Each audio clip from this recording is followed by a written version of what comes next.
Ya, jadi kaya raya bukan aib. Begitu juga menjadi miskin itu bukan juga aib. Miskin itu ada kemuliaannya pada hikmah tertentu, ya. Lalu kemudian kaya juga ada kemuliaan pada hikmah tertentu. Harta yang kita miliki itu harus punya implikasi dampak kebaikan. Harta digunakan untuk kemudian tidak kebaikan. Nah, di sini kita harus punya alarm. Alarm ketika ada harta yang dititipkan kepada kita. Kita belanjakan ini udah bener atau enggak kita belanjakan? Kita belanjakan ini untuk kebaikan atau enggak? Karena apa? Harta itu di Quran khair.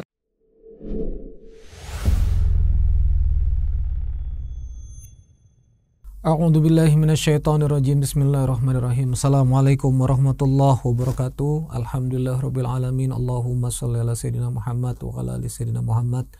Wa qala rabbi shrah li sadri wa yassir li amri wahlul 'uqdatam min lisani yafqahu qawli. Rabbi anzilni munzalan mubarakan wa anta khairul munzilin. Shadaqallahul adzim. Alhamdulillahirabbil alamin. Ya, kita jumpa lagi kawan-kawan sekalian, masyaallah tabarakallah, dan pada kesempatan kali ini kita masuk pada episode ke-87. Ini saya mohon maaf nih, lama nggak update episodenya. Mudah-mudahan kawan-kawan tetap semangat untuk terus belajar. Hari ini kita akan berbicara tentang tema harta ya. Jadi judul 87 ini adalah bagaimana kita membahas ayat-ayat ya. Ayat-ayat khairin ya. Ayat-ayat khairin. Ayat-ayat khairin yang artinya di sini ya didefinisikan oleh para ulama tafsir sebagai harta ya. Di mana saja ayat-ayat itu berada, nanti kita akan coba lihat dan kita akan pelajari pemaknaannya. Yang pertama, kawan-kawan sekalian, kita buka Quran surah Al-Baqarah ayat 180 ya. Surah Al-Baqarah ayat 180 ya. A'udzu billahi minasyaitonir rajim. Bismillahirrahmanirrahim. Kutiba alaikum ya, diwajibkan atas kalian, idza hadara ahadakumul mauta, apabila datang ahadakumul mauta, kematian kepadamu. Nah, apa maksudnya datang kematian di sini? Tanda-tandanya. Apabila maut itu sudah hadir ya. Hadara ini bahasa Arab, hadir bahasa Indonesia itu dari bahasa Arab ya. Jadi idza hadara ahadakumul maut, kalau sudah hadir tanda-tanda maut, tanda-tanda sudah di ujung usia ya. In taraka khairanil wasiyatu lil walidain wal aqrabina wal ma'ruf. Maka hendaklah dia taraka, hendaklah dia kemudian meninggalkan khairan, kebaikan, yang kemudian al wasiyatu lil walidain ya, yang kemudian diwasiatkan untuk kedua orang tua, wal aqrabin, karib kerabat ya. Karib kerabat di sini tafsirnya itu pasangan hidup, anak-anak, bersaudara, kakak beradik, bil ma'ruf ya, dan dengan cara yang baik. Haqqan 'alal muttaqin, kewajiban bagi orang yang bertakwa.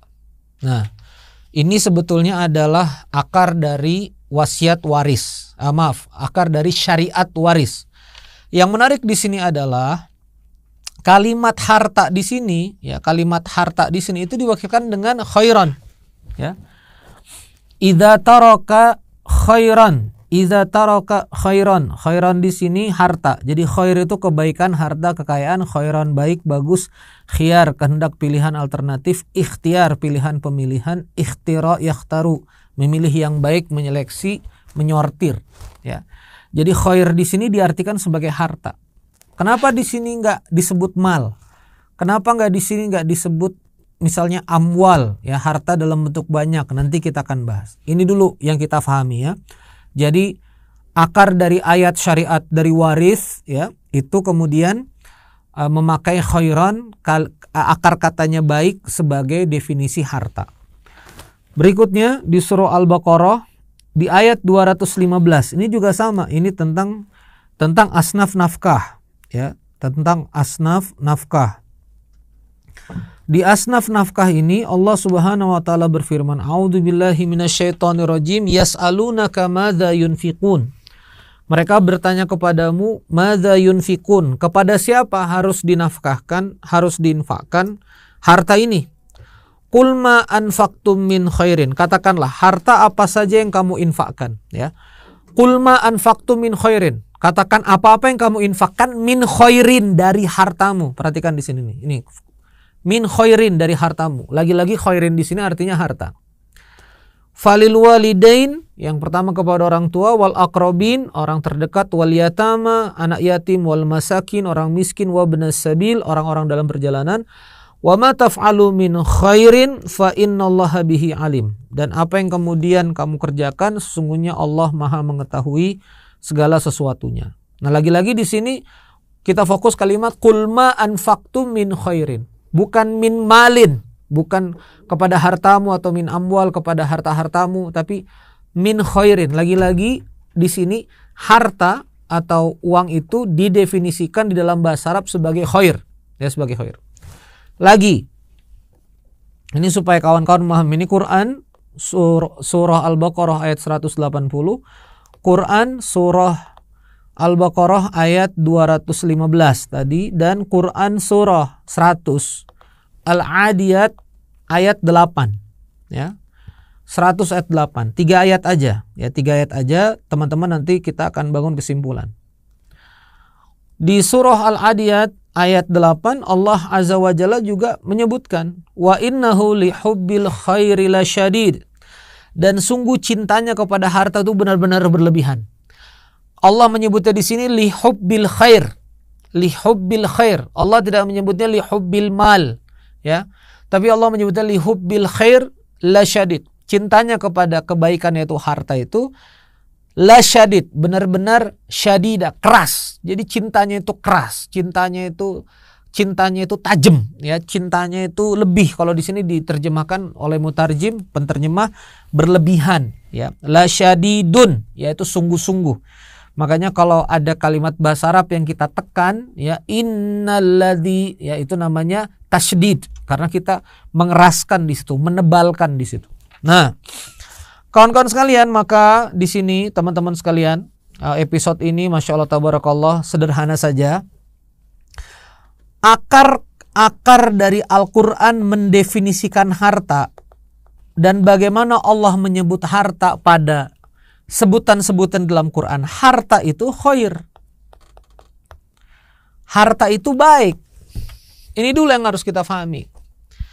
Jadi harta bukan aib, ya, punya banyak harta, ya, jadi kaya raya bukan aib. Begitu juga menjadi miskin itu bukan juga aib. Harus hati-hati nih, ya.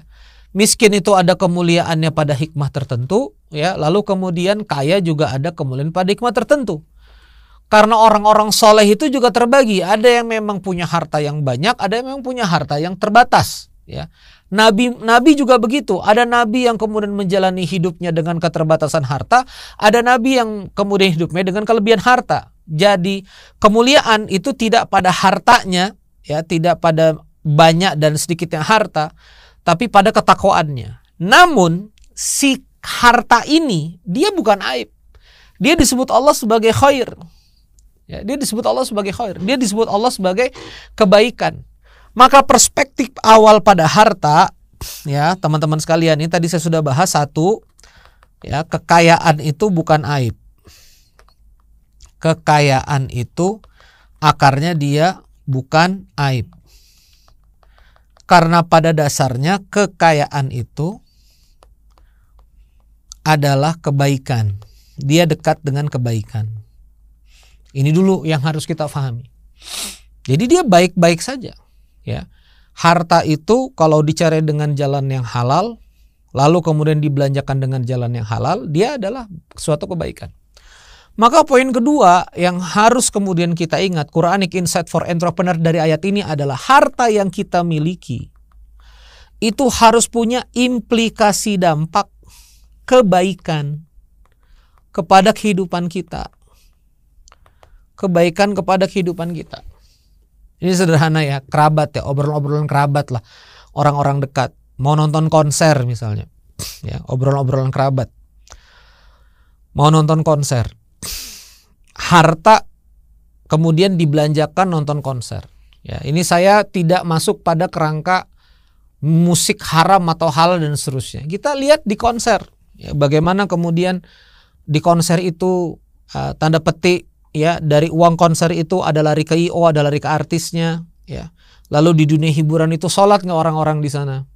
Tegak nggak kemudian difasilitasi sholat? Itu yang pertama. Yang kedua, bercampur ikhtilat laki-laki perempuan, ya. Belum lagi syair-syairnya melupakan kepada Allah Azza wa Jalla. Harta digunakan untuk kemudian tidak kebaikan. Nah, di sini kita harus punya alarm ketika ada harta yang dititipkan kepada kita, kita belanjakan ini udah bener atau enggak kita belanjakan.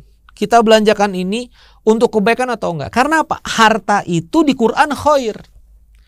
Maka kalau makomnya harta itu khair, kemudian dia jadi enggak bener, dia jadi modal buat judi, dia jadi modal buat zina, dia jadi modal untuk kemudian kita lalai kepada Allah, dia sudah menyalahi kaidah awalnya. Maka poin kedua, karena harta itu dekat dengan kebaikan, harta yang ada harus kita niatkan untuk jadi kebaikan. Dan ini jujur-jujuran teman-teman sekalian, hanya hati kita yang tahu.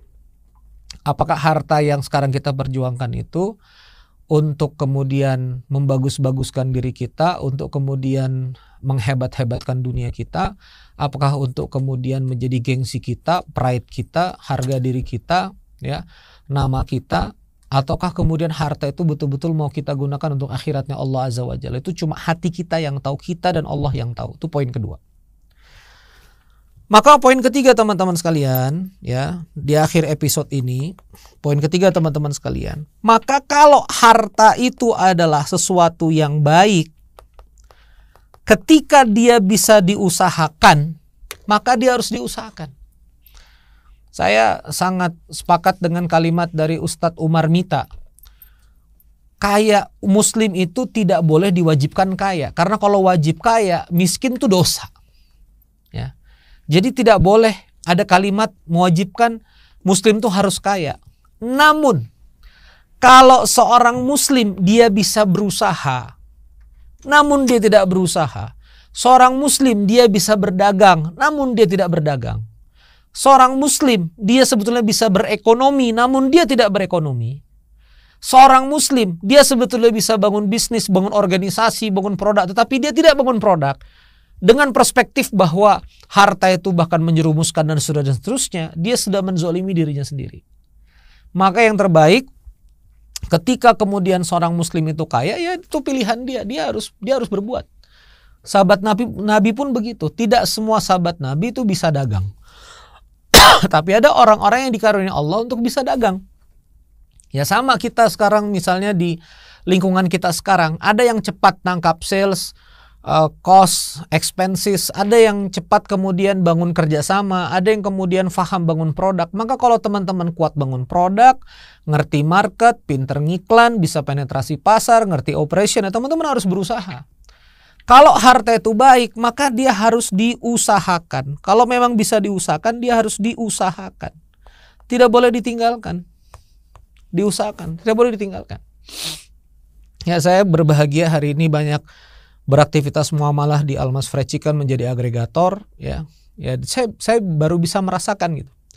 Ketika kemudian Masya Allah tabarakallah, Allah permudah, Allah banyak tolong, ya, perjalanan bisnis di Almas Fried Chicken ini, ya, maka sekarang tuh terasa. Kalau dulu misalnya kita sangat berharap misalnya panitia support dakwah kita, sekarang kita bisa mensupport diri kita sendiri. Alhamdulillah kita bisa bahkan tangan di atas pada entitas dakwah yang ada gitu loh. Ya, jadi kita juga tidak kemudian dibantu atau bahasanya dibantu. Sebetulnya halal-halal saja. Ya, cuma kemudian kalau bisa izahnya memang kita bisa dagang, kenapa kita nggak dagang? Ini di luar kaidah ya. Di luar kaidah misalnya ada ahli ilmu yang memang berfokus pada ilmu, itu memang harus disupport.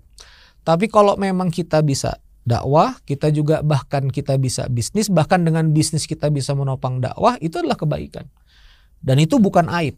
Ya, maka dalam episode ini saya ingin memberikan perspektif yang kemudian lapang di hati teman-teman sekalian bahwa ayolah, ya, buka hati teman-teman bahwa harta itu baik. Kalau baik dia harus diikhtiarkan, dia harus bahasanya itu diperjuangkan, ya.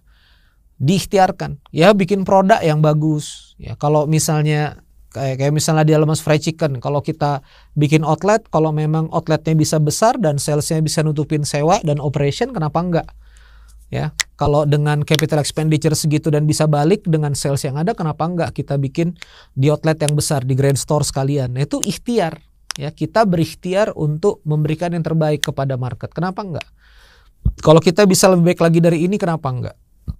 Kalau furniture kita bisa lebih baik lagi, kenapa enggak? Kalau sistem ERP kita, ya sistem CCTV kita bisa lebih baik lagi, kenapa enggak? Sistem pendanaan kita lebih baik lagi, kenapa enggak kita lakukan lebih baik lagi? Nah, itu adalah bagian dari ikhtiari, dan kita niatkan apa? Mengejar kebaikan. Ya. Dan kita yang tahu kok hati kita, teman-teman sekalian. Gak usah kita declare kemana-mana juga gitu loh. Bahwa kita yang ngerti sebetulnya kita mau ngumpulin harta ini untuk apa. Tanda petik ya. Kita kemudian berikhtiar untuk produktif pada harta ini untuk apa. Itu hati kita sendiri yang tahu dengan Allah Azza wa Jalla. Maka jujurlah kita dalam salat-salat kita, dalam komunikasi kita kepada Allah. Untuk apa semua kita lakukan. Maka saya bungkus pertemuan kali ini dalam episode kali ini. Maka teman-teman sekalian yang hari ini sedang bisnis, merasa capek, merasa lelah, merasa Masya Allah tabarakallah, ya ujiannya bertubi-tubi datang ya, banyak hal lah ya. Mulai dari awalin bisnis, produknya harus dicari fit, begitu produknya fit, ada masalah di operation, supply chain, harus pasok bahan baku. Udah bahan baku beres, nanti berhadapan sama pajak. Ya, udah pajak beres, nanti berhadapan sama legal ini, legal itu, dan seterusnya. Ada hak cipta lah, ada nama merek lah, ada perizinan lah, dan seterusnya. Ya capek. Ya capek. Kalau capek ini hanya untuk diniatkan dunia, teman-teman sekalian, nyesal. Nyesal. Kalau kita capek-capek ini hanya untuk uang yang sekedar kita nikmatin untuk katanya dunia, katanya jalan-jalan, katanya wisata keluar negeri, katanya have fun, katanya me time. Boleh, itu semua boleh. Tapi kalau itu jadi ultimate purpose, jadi betul-betul ultimate purpose kita rugi. Kalau harta yang kita kumpulkan untuk kemudian mendapatkan pengakuan dari manusia, sangat mudah aib kita dibuka dan semua orang membenci dan semua orang mencaci, semua orang kemudian menjauh, itu sangat mudah. Allah bisa lakukan itu dalam 1 hari, 2 hari, bahkan dalam detik itu udah bisa terjadi gitu. Maka pujian manusia sementara, capaian-capaian kebendaan sementara, ya kita diperlihatkan Los Angeles Palisades, ya salah satu daerah elit di Los Angeles, 20 ribuan rumah dengan nilai triliunan rupiah, bahkan hampir setara APBN 2 ribuan triliun itu musnah, dilalap api. Ya dunia begitu. Ya dunia ini sementara. Jadi kalau teman-teman mengejar harta, tanda petik, mengikhtiarkan harta dan kemudian bisnis hanya untuk harta, untuk dunia, that's all, itu teman-teman capek dan gak ada nilainya sama sekali. Tapi kalau teman-teman mengejar khairnya, yakinin nih bahwa di harta ini ada kebaikan, maka di situ ada energi yang luar biasa, namanya energi akhirat. Ya Allah, hutang saya banyak, semoga dengan saya kemudian berbisnis ini Allah engkau buka pintu-pintu rezeki sehingga saya bisa melunasi hutang-hutang saya, sehingga orang-orang di dunia bisa memaafkan saya nggak berat beban nanti di akhirat. Orang-orang ridho, kewajiban-kewajibannya sudah tuntas, dimaafkan saya di dunia atas harta ini. Ya Allah, saya punya keturunan, saya punya istri, bisa jadi juga punya mantan istri. Ya Allah, mudah-mudahan dengan harta ini saya bisa menafkahi, saya bisa bantu, saya bisa bayar dosa-dosa masa lalu saya, di mana saya nggak sempurna dengan mantan-mantan istri saya misalnya, atau mantan-mantan keluarga dan seterusnya, keluarga-keluarga dekat akrobin. Nah, mudah-mudahan dengan harta ini bisa menebus kesalahan-kesalahan itu. Ya Allah, saya punya teman banyak punya pondok, saya punya teman banyak punya santri, ya mudah-mudahan dengan harta ini bisa bermanfaat, bisa bergerak.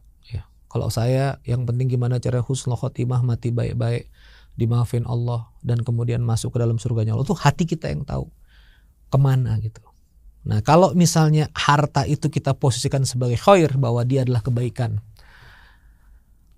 untuk melunasi utang-utang kita, kebaikan untuk menebus salah-salah kita sama manusia, mudah-mudahan ya, kebaikan untuk misalnya mensupport orang-orang baik, kebaikan al-khair, kebaikan untuk bisa jadi perjuangan dakwah ini, keilmuan dakwah ini. Ya bukan hanya melunasi hutang, tapi juga bisa berwakaf, berzakat, bisa berbuat, bahkan dengan bisnis yang ada bisa ngerekrut orang, bisa menggerakkan ekonomi, ya bisa menggerakkan lagi banyak hal gitu. Masya Allah tabarakallah.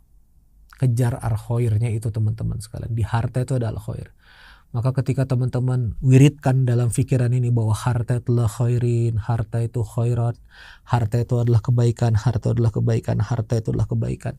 Maka yang teman-teman nanti rasakan adalah ketika harta itu datang, ya semangat teman-teman adalah berbuat baik gitu loh. Jadi nggak tega gitu loh ya, nggak tega misalnya dapat harta jadi mendekati zina, dapat harta jadi minuman keras, hartanya udah dipakai halal tapi kemudian hartanya kemudian jadi nggak jelas, kita jadi nggak tega karena harta ini akarnya adalah al khair. Terima kasih. Itu saja kawan-kawan sekalian, 20 menit ya. Allahumma shalli ala sayyidina Muhammad wa ala sayyidina Muhammad, semoga bermanfaat. Teman-teman semangat terus ya. Teman-teman yang bisa memilih untuk jadi kaya, pilihlah jadi kaya. Teman-teman yang memang sekarang bisa memilih untuk bisnis yang benar, pilih bisnis yang benar. Ya. Apalagi teman-teman yang lagi di dakwah yang sebetulnya punya kemampuan berbisnis, saya ngerasain sekarang, pilihlah jalan bisnis gitu. Akan terjaga, terhindar dari fitnah. Ketika memang dana atau uang yang kita hasilkan memang dari tangan kita sendiri. Ya, kita punya independensi untuk berbuat lebih baik insya Allah. Ya. Yang penghimpunan tetap jalan penghimpunan. Ya, yang ngumpulin ziswaf, amil tetap jalan. Tapi yang bisa kemudian bermuamalah, tegak dengan pilar ekonomi, berbuatlah dengan pilar ekonomi itu insya Allah. Terima kasih. Wassalamualaikum warahmatullahi wabarakatuh.